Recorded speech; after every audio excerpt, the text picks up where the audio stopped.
Welcome to Broadband Breakfast Live Online for Wednesday, February 2nd, 2022. It's Groundhog Day. And I'll tell you, I could not see my shadow today. So I think that means we're going to have an early spring, right? Isn't the way this works? And how did we get to that anyway? I've never understood how you can't see your shadow. You get to go to spring, but you can see it. You can have more winter.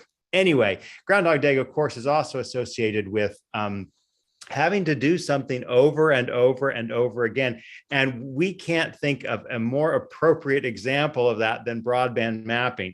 And we are very excited to have a really great to discuss this topic here very shortly. But before we do, I do want to just mention a couple of quick items. First of all, we want to give a huge shout out to our sponsors at Broadband Breakfast. We rely on the support of our sponsors. We couldn't do it without them.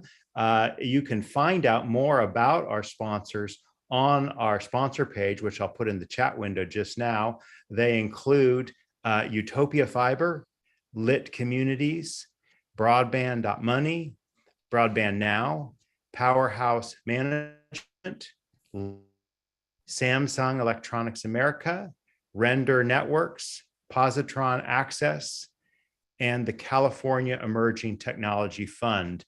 Thank you to each of you for your support of our programs. Also, speaking of sponsors, I do want to mention we've been doing a lot of work on Broadband.money, building a community laser focused on the Infrastructure Investment and Jobs Act. IIJA passed November 15th. Or I should say signed by the president, was passed November 6th. A reminder to make sure you're muted. We do mute you by default, but sometimes they get tinkered if you're not on our program. And what I was saying about IIJA is that this coming Friday is the deadline for the request for comments, the replies in the request for comments.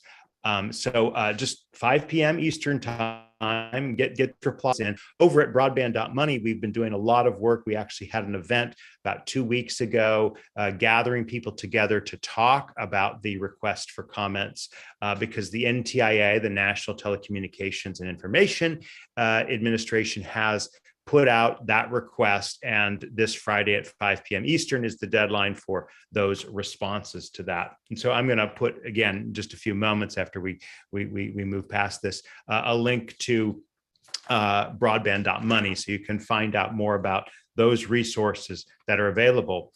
And then finally, before we get to our panelists, I do want to mention our upcoming events. And we do have a page, which I'll put in the chat window again.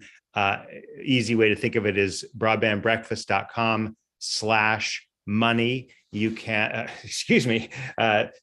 /BBLO, but I'll put that link in the chat window, and you can see our upcoming events. We're going to be talking next week in person. Okay, this is Broadband Breakfast for lunch. It'll be an in-person, but also a hybrid event focused on cryptocurrency. The week after, we will be focused on broadband state officials and their role in the broadband infrastructure surge.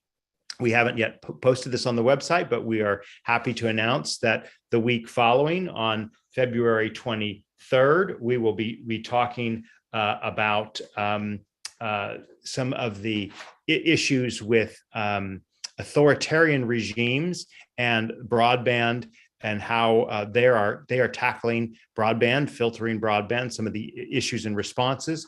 The week following, March 2nd, will be the second of our events on this broadband data theme. We'll be talking about data and connectivity in the home and measuring that.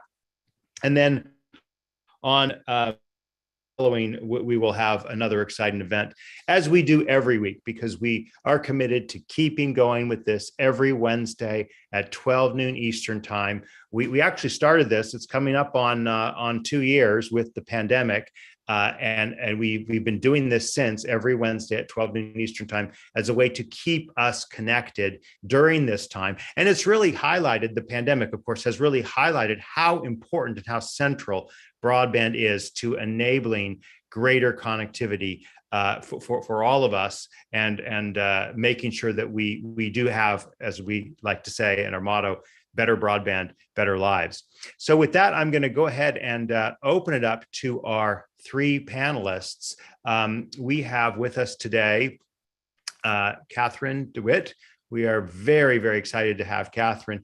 Catherine is, of course, the project director at Pew Charitable Trust.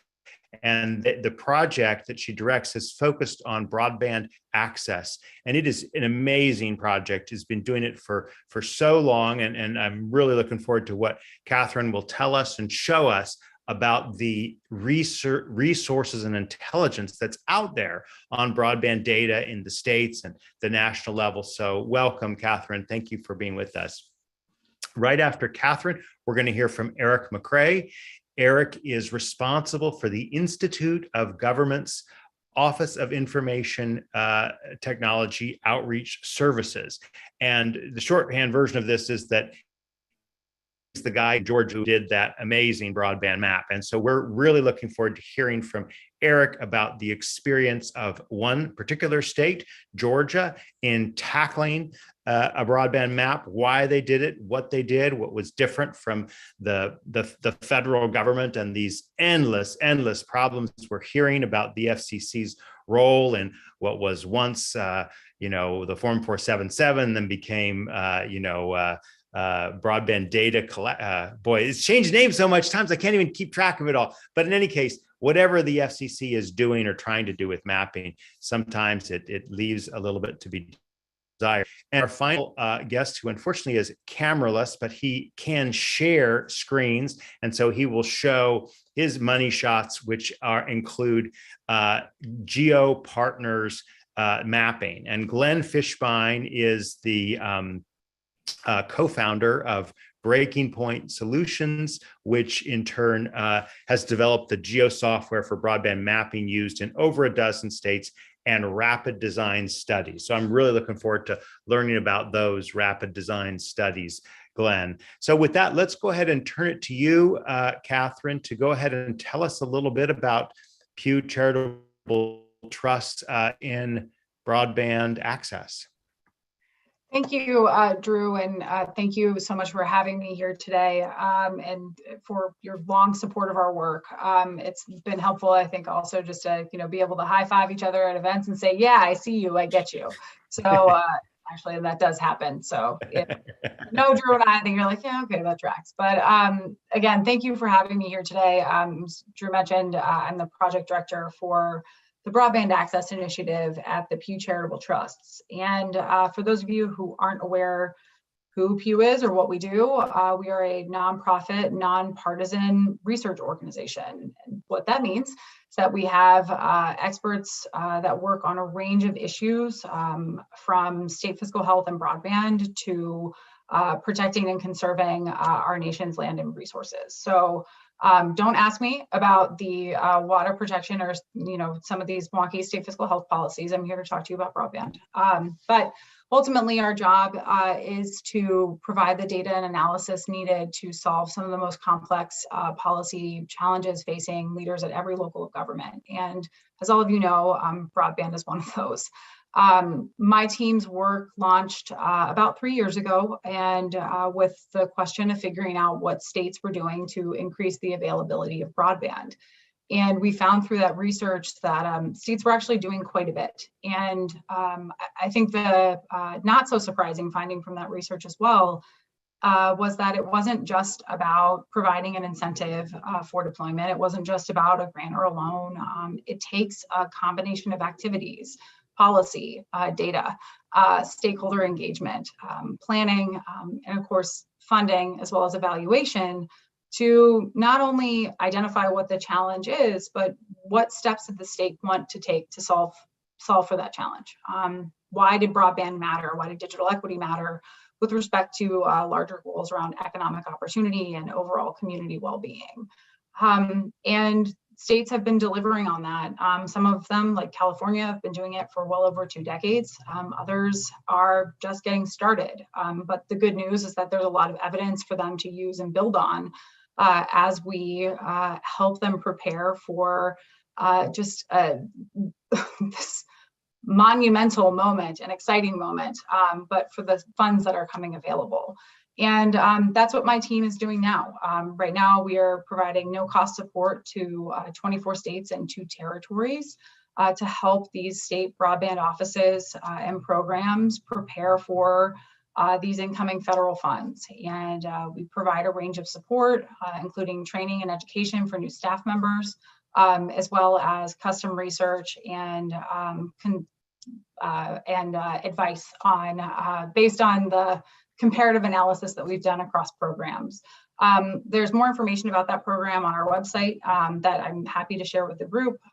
Part of what we'll be doing over the next several months for the foreseeable future is sharing the resources that we are producing for those technical assistance states with the broader public. We've got some, we'll say detailed pieces up right now on things like challenge processes, how states are using line extensions to connect hard to reach communities. Expect more content like that coming over the next few months to really dig into the details, not only of what's happening, but how it works. And so, you know, coming back to what else the team does, we are still doing research, of course, not only on state programs, but on larger issues that are shaping the debate on policy today, like affordability and consumer protection. One of the questions that comes up more often than not is data, for obvious reasons. That's why we're all here today. So how does data shape our understanding of where connections are available, the quality of those connections, and what efforts need to be taken in order to resolve that challenge? And we've seen states approach data collection differently over the last several years. And it ranges from very comprehensive data and mapping efforts that are outlined in law, like in California, to some more community-based engagement where states have been relying on sort of that community up messaging to elevate where the challenges are, where the gaps are. That was a state in Virginia where they really did work with local officials to identify where the gaps were. They didn't have a map until last year. And now we're seeing more states shifting toward data collection and mapping, but we can come back to that in a bit. Before I turn the mic over to Eric, who can give a lot more context about specific state initiatives, I do want to flag that a lot of what we talk about with respect to data is about why we're collecting it, and not just to collect the data to understand the problem. It is to really develop a deeper assessment of what is the digital divide and where are connections available. Again, what is the quality of those connections? What we saw with states is that they were using that those first questions to then collect additional data to inform decision making. So what other data points were helpful for them to evaluate where they should prioritize what was a very limited set of funds? So sometimes that was additional information on existing physical assets in the area, other state investments in broadband.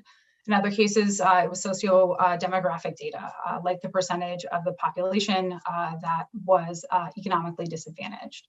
So how do you kind of expand the aperture a little bit to really think about measuring or evaluating where you can have the greatest impact with funds? Of course, after that, then we saw states using data to track the progress of their programs and the progress of funding. Evaluating their programs, and assessing, is this program actually meeting the goals that we had set? If it's not, how do we adjust to make sure that those programmatic goals can be met? And then I think the final piece, which I don't think we talk about quite enough, is the role of data in communicating to the public and to lawmakers. What we heard from many states in our research, and still do, is that data is really helpful, and it doesn't need to be, that really like nitty-gritty on the stuff that a lot of us get excited about, of like, ooh, show me those detailed connection maps. It's how are you using data to tell the story of the state program, to paint the picture of the challenge for lawmakers, and to, again, communicate progress to the public. So as we look at data collection strategies moving forward, it is important to keep those considerations in mind. Not only how is data helping us understand what the problem is, how can we collect a meaningful data set to inform and guide decision making, and then how can we use that to evaluate progress and communicate with the public, and lawmakers. So with that, Drew, I will turn it back to you. Well, I definitely want to come back to your maps and case studies in the rest of the hour here. But before we turn over to the next panelist, Catherine, can I just get you to weigh in on the federal data versus state data collection question? And just by way of introduction on this topic for our listeners, in 2009, with the passage of the American Recovery and Reinvestment Act in the Obama administration, there was, of course, a program set up, the State Broadband Initiative, that basically forced the FCC and the NTIA to work together. Interesting, unique idea, of course, on broadband maps. And not only did those two agencies work together with every state and territory in a state broadband initiative. So it was not really a separate. Well, now, since the kind of expiration of that map in 2014, 2015, there's kind of been a bit of a divorce, right? And states have been on their own, and the feds have been on their own, and now NTIA is doing a couple of interesting things. Could you just give us a minute, 30 seconds to 60 seconds here on how do you view this as someone in civil society, a very important nonprofit? How do you view this kind of failure to connect question going on about states versus the federal government on broadband data? Well, I'm going to resist the urge to respond to your question with something about federalism, really just showing my policy nerd there. But I do think that the communication is important. Collaboration between levels of government is important. That's feds to states, states to locals, up, down, in between.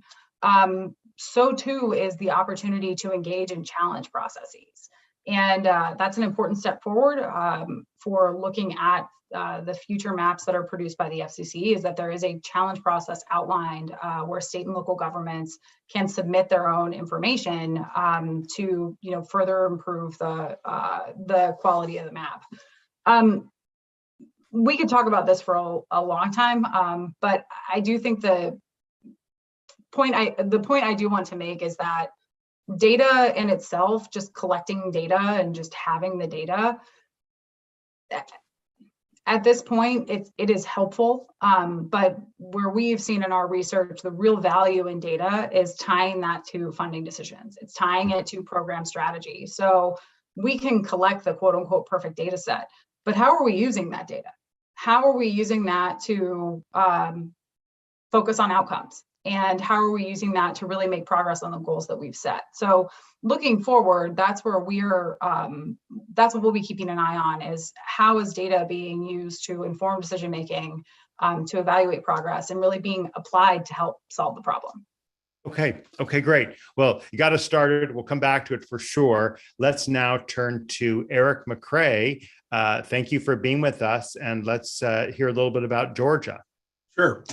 So what I want to talk about a little bit is about what we did here in the state of Georgia when we've had an issue with, just as everyone else has had the issue for a long time, where FCC data just isn't good enough. And our legislature responded to that. They actually passed legislation that dictated that in the state of Georgia, we're going to collect information where 80% of the citizens or the locations within a census block must receive broadband in order to be considered to be served. Well, as soon as they did that, we recognized we have a location situation. We have to go in and determine who has broadband at the location level. It's no longer being collected at the census block level. And it may be reported at a census block level, but it is being collected at a location level. And so in the state of Georgia, we started scrambling because they gave us a year to get this done. And so our original plan was we were going to build out a location data set because we didn't have one in the state of Georgia. And so we originally started to do that. We realized we weren't going to have enough time.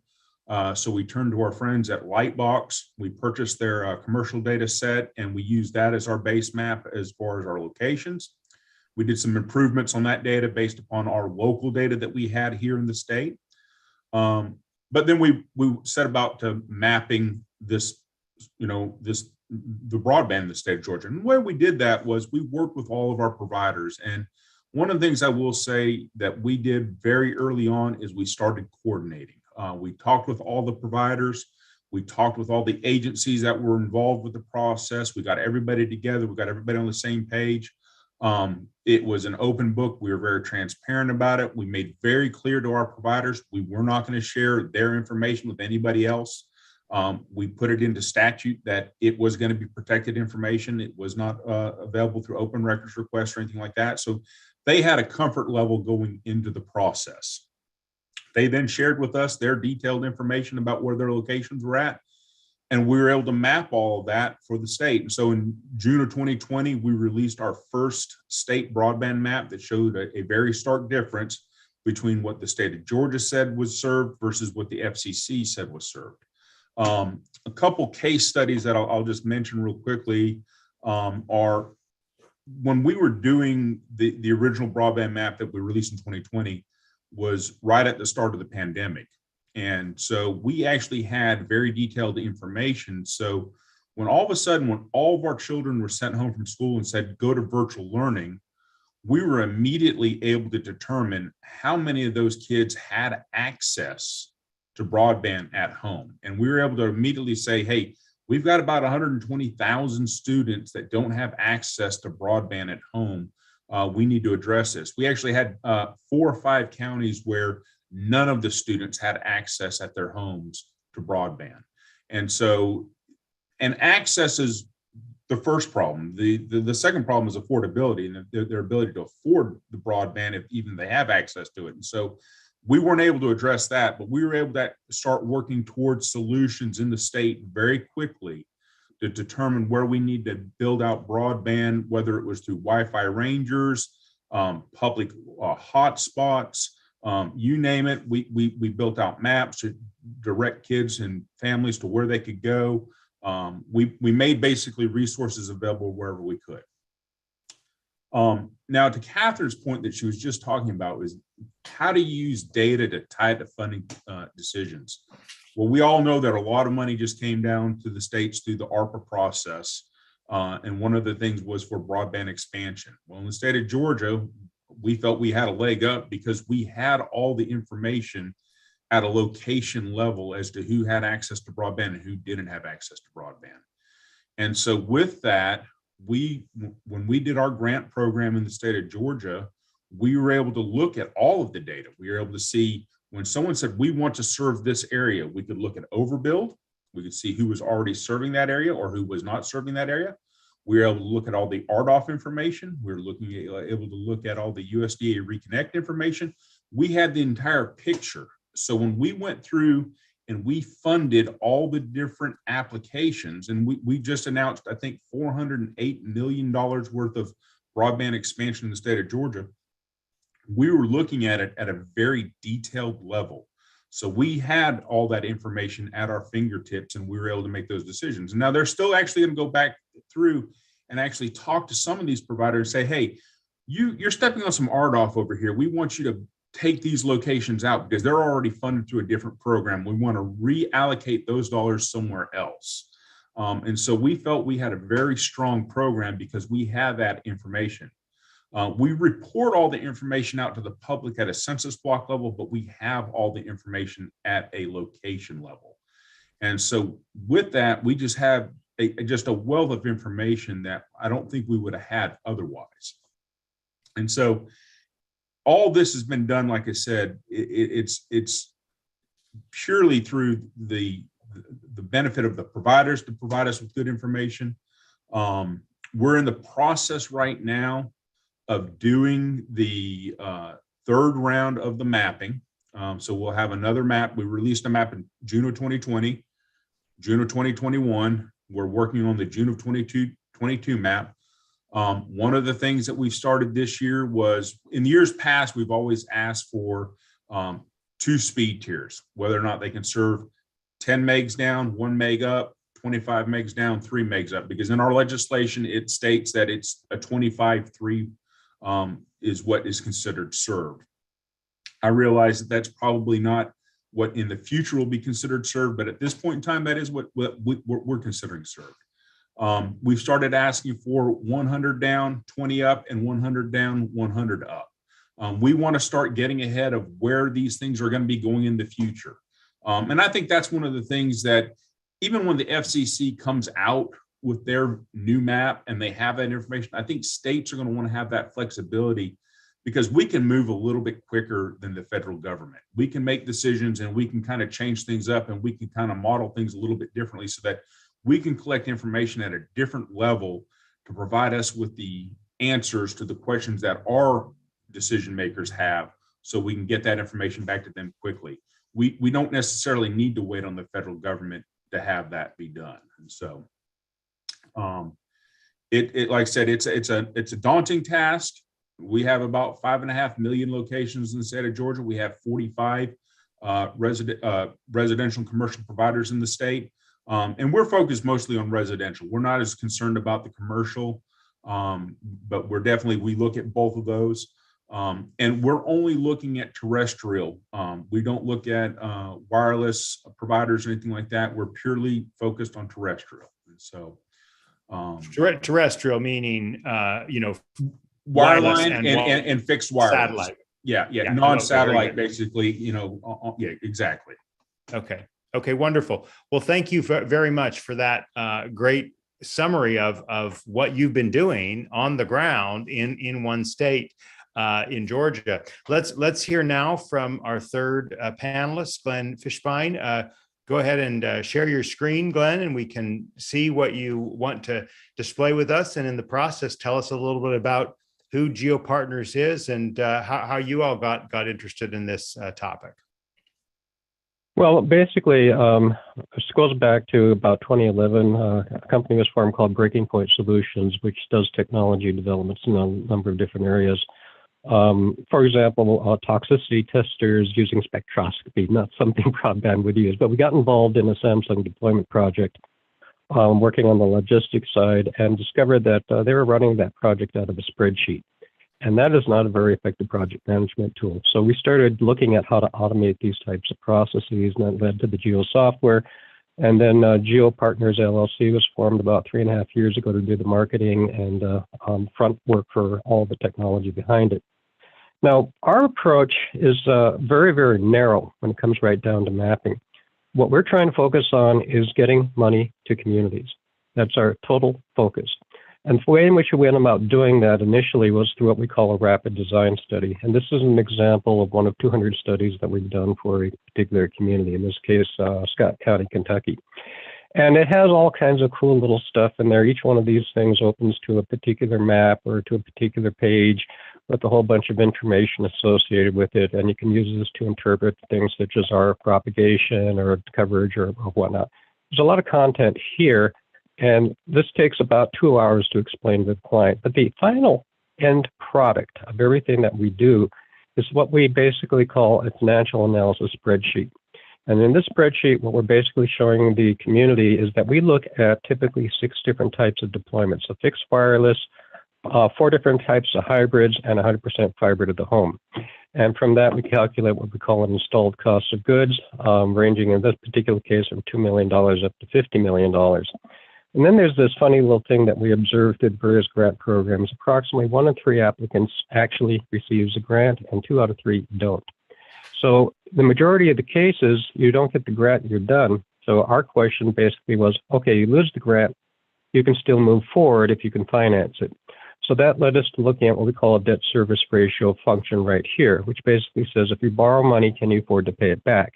And we use that as the basis to determine which type of project they should consider going forward with. In this case, that would be project number 3.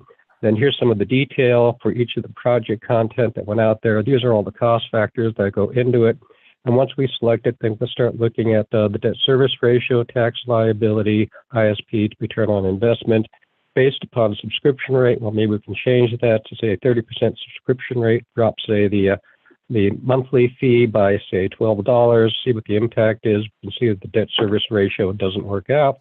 So we can apply, say, for a 50% grant, 50% loan, and come up with a solution that works again. Now, this is all fine, except this is not exactly an inexpensive process. Our typical client is going to pay around $7,000 to get this, and it's going to be that low because we're highly automated. But we realized as we were coming out with our crowdsourcing technologies that we could apply exactly the same software in the background to the type of mapping that we were doing. So we decided to do that. Now, this is an example of Washington County, Ohio. This is data that was collected over a period of time. And from the crowdsourcing, our objective is not so much to find out who has been deployed where, but where are the problem areas. And the black dots are indications of no service. As reported by homeowners, I live here, I don't have service. They report the reasons, whatever. Okay, so we can see clearly from this type of mapping, here's one region with a lot of no service reports. Here's another. So going back to the concept that what we're interested in is delivering cost-effective solutions. There's not enough grant writers in the world to write a grant for every possible problem area. We want to be able to tell people rapidly, is this a cost-effective project and should you put your grant writing resources into it? So we have to look for available backhaul, which is the first thing that we're looking at. So these are the known fiber routes for this particular region showing in blue. So we can see that if we want to do a project here, we have available fiber, so that's no problem. But in this area here, we don't. So the first question is, if I want to bring backhaul from where the fiber is to where I need it to be, basically run fiber from here to here to start serving this area, what's my cost? So we can very simply take a look at this from two different points of view. One is, how many miles of road do I have to run to go from where the fiber is to where I want it to be? The answer is 3.7 miles. That's that purple line right there. Now, if I know my cost per mile for fiber, call it $100,000 a mile, that's a $300,000 backhaul project, or $370,000. Okay, that's my first cost element. The other thing I could do is I could do a point-to-point wireless in terms of a fixed backhaul, but the problem in this particular case is I got hills in the way. So I can put up an 80-foot tower here, I can put up an 80-foot tower here, but I'm going to hit some terrain right about here. I'm going to have to put up an intermediate tower. But if I can find a way to get power to that tower, then this could be on the order of maybe a $100,000 solution instead of a $370,000 solution. And if I don't have the hills in the way, this can be a lot cheaper. So I'm giving you immediately out of the box capacity to find out how much does my backhaul cost just to get it in there. All right, given that we have that, then the next thing is, okay, exactly what is my project area that I want to cost? So we can basically take a very simple means of drawing at the project area, polygon around where we think we want this project to be, and ask the question, how many people am I going to serve, and how much is it going to cost to provide services to that area? Now, keep in mind, the map is kind of incidental. It draws our eye to where we want to go, but now we're saying, and what do you want to do with it? Doesn't matter what type of mapping technology, whether this is deployment mapping or fabric mapping or crowdsource mapping. It works with any kind of mapping, as long as your eye can be drawn to the problem area. Now, once you define your problem area, now you have some options that you can apply.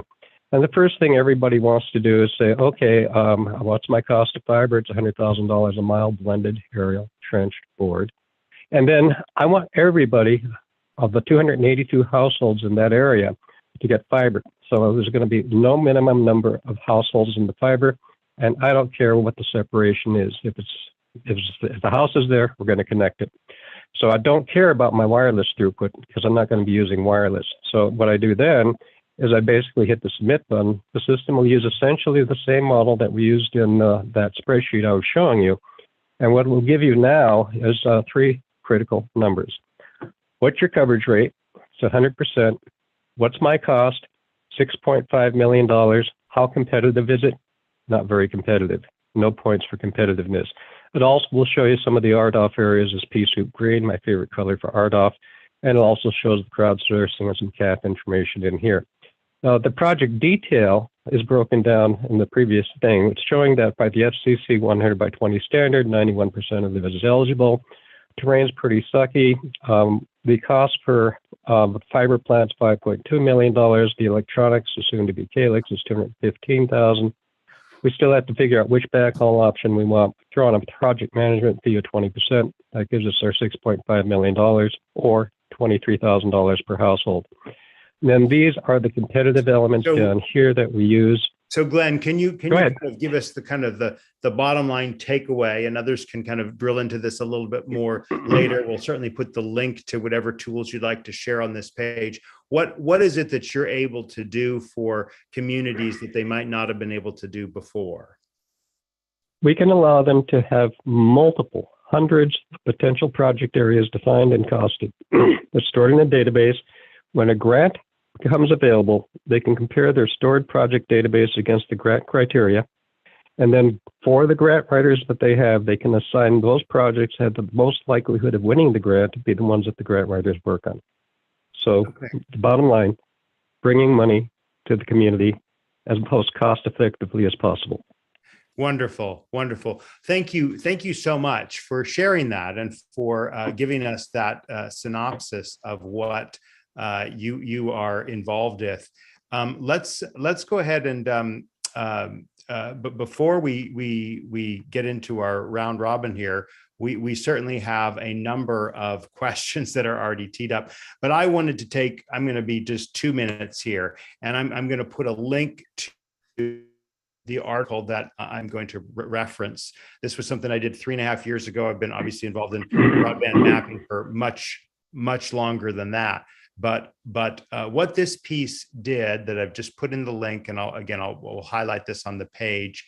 Broadband maps are a mess, so now let's focus on improving them. And what I mean, it does a number of things. It talks a little bit about the history, talks about what I alluded to earlier, the Recovery Act, but it also highlights some different perspectives on why we might want a broadband map. And these 4 points, this is what I'm going to talk about for the next 90 seconds. One is some providers, they offer services, but aren't generally interested in obtaining subsidies, universal service fund subsidies, right? That's maybe group one. And again, this was before, the Infrastructure Investment and Jobs Act came along. So there was probably less of an interest in seeking government funding, but whereas now there is very strong interest in that. Point two is that, a lot of rural telecommunications and wireless providers recognize the importance of government mapping out areas that are served and unserved. And these kinds of maps might inform a subsidization process, right? Might inform, for example, a rural digital opportunity fund process. I don't know, the question, jury's out on how the IJA process, right? But that's a second reason why people talk a lot about broadband maps and kind of alluded to by Glenn and some of the things he talked about, as well as what Eric talked about. A third category is sort of like the data, the speeds, the prices data. And this is what I've heard a lot of good talk on. Catherine referred to this too, the digital equity piece, right? Sometimes broadband may be available, but it's not affordable. So what role should the government or academic or nonprofit or other oversight bodies have in trying to hold broadband providers accountable for promised speeds or for prices? And the area, I rejiggered these a little in the article if you're going there, new entrants who want to bring high capacity fiber deployments to areas that currently have lower capacity cable or DSL or wireless services, as do economic development advocates seeking to bring better broadband to their communities. These people want maps, perhaps for a slightly different reason. They're really going to want to know where the backhaul is, right? And so Glenn was great to sort of refer us to that point is, hey, where can I go to get connected so that I can understand my costs for this project, right? Love to hear, Eric, your thoughts on this. I'd love to hear how this whole issue of keeping data confidential helps or doesn't help in the process, because I think that for new entrants, which in my mind is going to be central and crucial to getting more and better broadband out there, they want to know where fiber is so they can get in on it or not, or all right, let's go overbuild this middle mile project and figure out how we can get into it.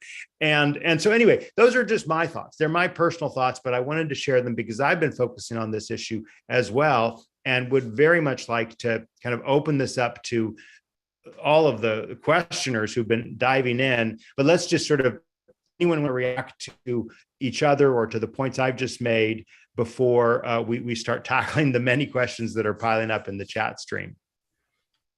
Well, I'll respond real quickly Please. to your one question about keeping things confidential.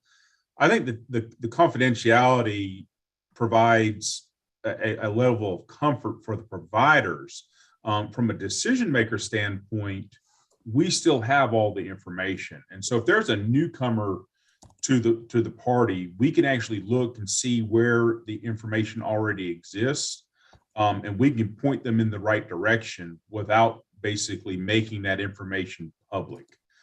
So what we're doing is, we can also help them partner up, and we've actually seen where different providers have partnered up through that process. So there was a EMC, Electric Membership Corporation, that was going to get into the broadband business, but they ended up partnering with Windstream instead. It just made more sense for them. And so we see opportunities like that, but keeping that information proprietary or confidential, while it would be nice to have everything open and transparent, at this point in time, they're just not comfortable with that. If they're not comfortable with that, I'm fine with that. But we have that information, so we have that, so we can help basically drive the bus. I can add on to that. Yeah. One of the issues that we've seen in collecting the type of data that we collect is we are generally accurate to the rooftop level. So in principle, the information that we capture is to the household, and if there's one person living there, to the person. Depending upon what state you live in, that is personal privacy protected information by law. In the case of California, the individual has the rights to have their data removed from that. So when we're talking about address level data, address level fabric, there has to be a layer of protection of the citizen right. So when we deal with our customers, everybody has to recognize that personal privacy issue is in existence, and use of the data has to be tightly constrained within those people who swear to adhere to federal and state law. In the public side, when we do a public map, we randomly move the location, so we cannot actually identify who actually took the test. But it's a very quickly, as the fabrics become more accurate, it's going to be a much, much stronger legal issue to get that data into the public domain. Okay. Catherine, do you want to weigh in? No, go ahead, Drew, and you can. All right. Well, we've got a great queue of questions that I'm just going to dive in from the start forward. Daniel Smith asks, to be clear, after looking at the proprietary data, the map of the holes is made public. I'm not 100% sure who that was to. Let's, Eric, I believe that was to me. Yes, so we have all of the maps made available through the georgia.broadband.gov website. So all of that information is readily available, and you can actually download the census block data. And in the census blocks, we label whether they're how many served locations and how many unserved locations are in each census block. So they have information to that level. We just don't provide them with, as Glenn was pointing out, the address level information. Okay. The next question from Mitch Shapiro, also to you, Eric. In the Georgia maps, are there any systems set up to independently verify what ISPs say they already serve? Just because data isn't made public by the ISP doesn't mean some ISPs will be motivated to exaggerate their coverage. So this is a question that's plagued the process, right? Because yes, what consequence is there for overlisting available broadband? So we've tried multiple different approaches to QA/QC the information. We've used Ookla data. We've looked for holes. We've looked against the Form 477 data.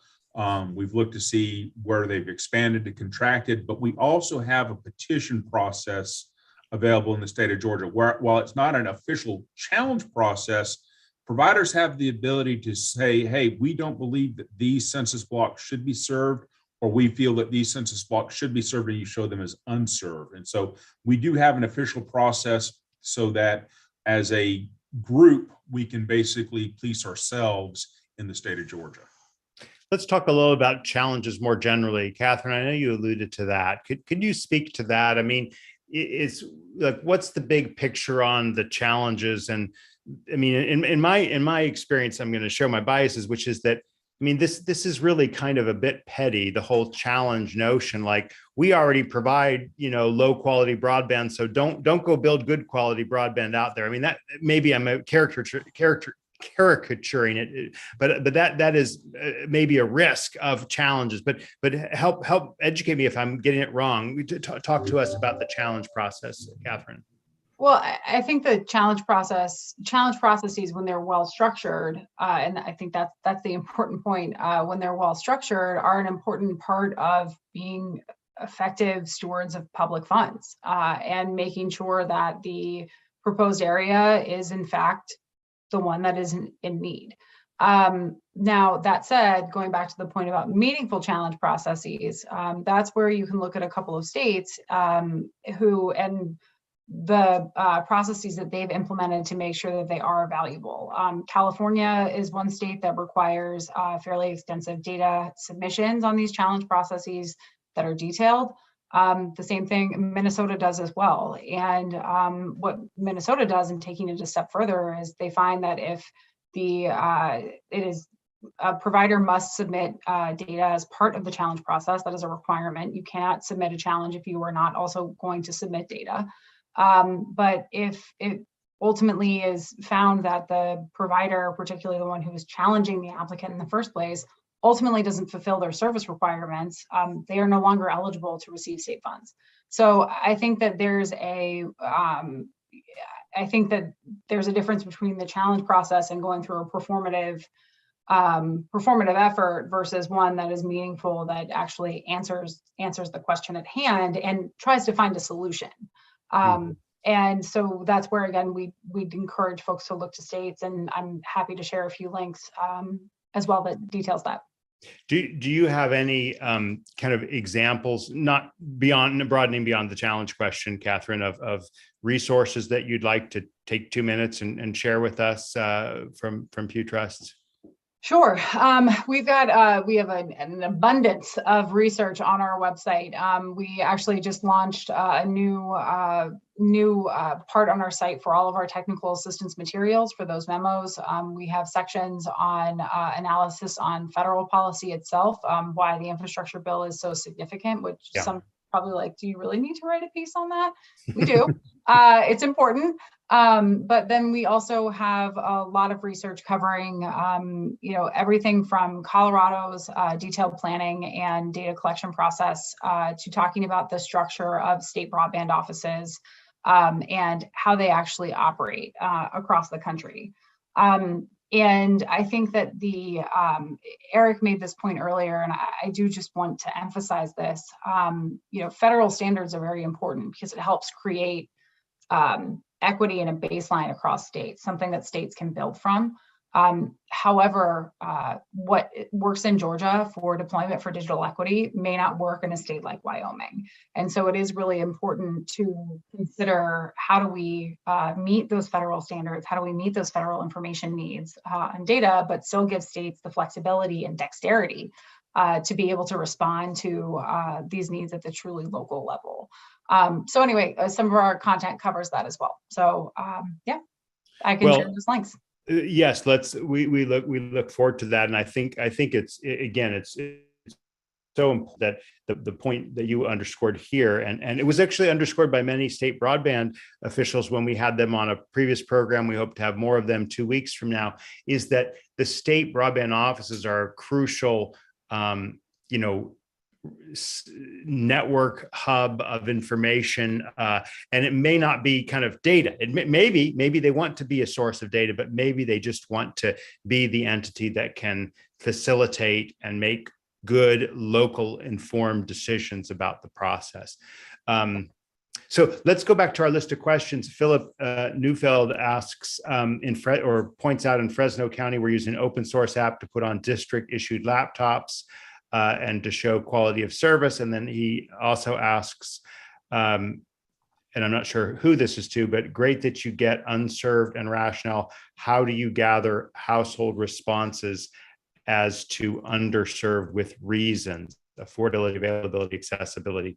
Again, let's just address that to everyone. What are some ways to get at this question of the reason for being unserved or underserved? Who would like to tackle that? I'll tackle that one. Please, Glenn. We probably have pretty extensive data collection processes. If you are unserved, you are not going to be in a speed test database because you can't get there, right? So that means we can't ask you to run a speed test expecting results. But what we can do is we can get you to call a phone number or fill in a postcard or go to a library and report the address where you don't have that service. Going back to an example again here, again, I'm showing you the same county. And when we capture the data from the... Thanks. Thank you. All right.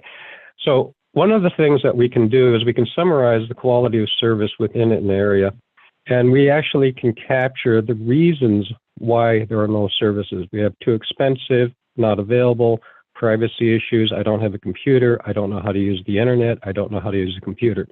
And when they answer the questions, why don't you have service, we pick up that information. So we can find the reasons why the service is not available. The other thing to point out is this is not a rare event. In this particular community, 25% of our total responses were individuals who did not have internet access, yet went to the effort to tell us that and why. So this is not a difficult thing to capture. It's just not going to happen from a speed test by itself. Okay. Eric, do you want to answer that too? Yeah, we did initially, in Glenn's point, we did a survey that was funded by the legislature several years ago, and unfortunately, the pittance they gave us didn't give us a whole lot of money to actually do a survey. So we did an online survey.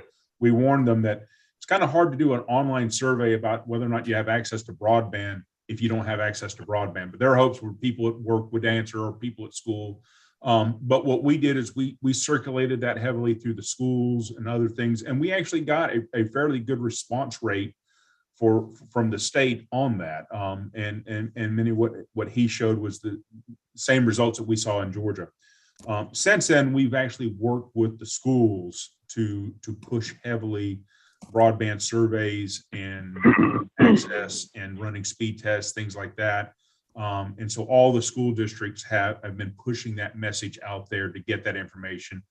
And then the last thing is that we have the ability to contact us through our webpage, whether you're unserved, you don't have access, or you have comments. And we get quite a few comments from the public that we then address on an as-needed basis through the webpage that we have for georgiabroadband.gov.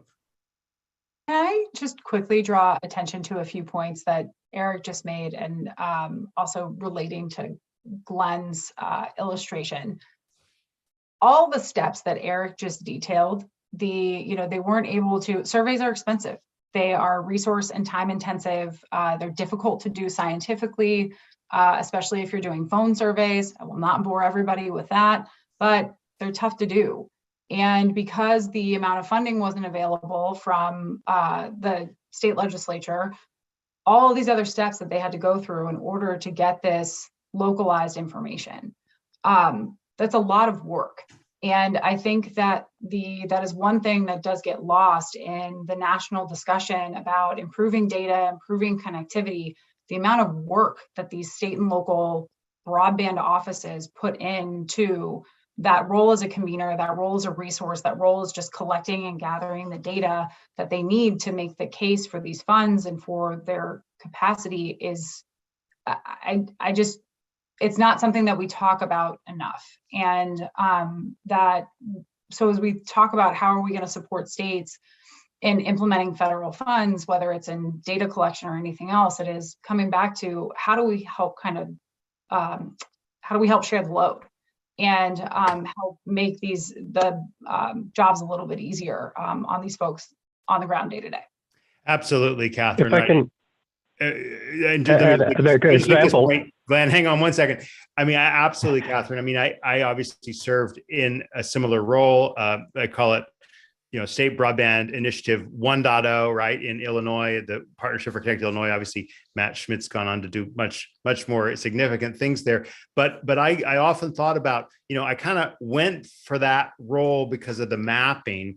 But once there, it was really more the coordinating on the rollout of infrastructure for the digital inclusion, for the adoption, those became the more pressing needs, right? So as a state broadband officer, that's kind of was top of mind for me, that the data kind of became less central than some of these other issues. So I just think that's an extremely valuable point that you've made, Catherine. And now there's 6, 7, 8 times as much money as came about, in the previous process. How are state broadband officers going to get a handle on it? How are they going to make decisions? These are some of the crucial questions that we're trying to address in this broader conversation, right?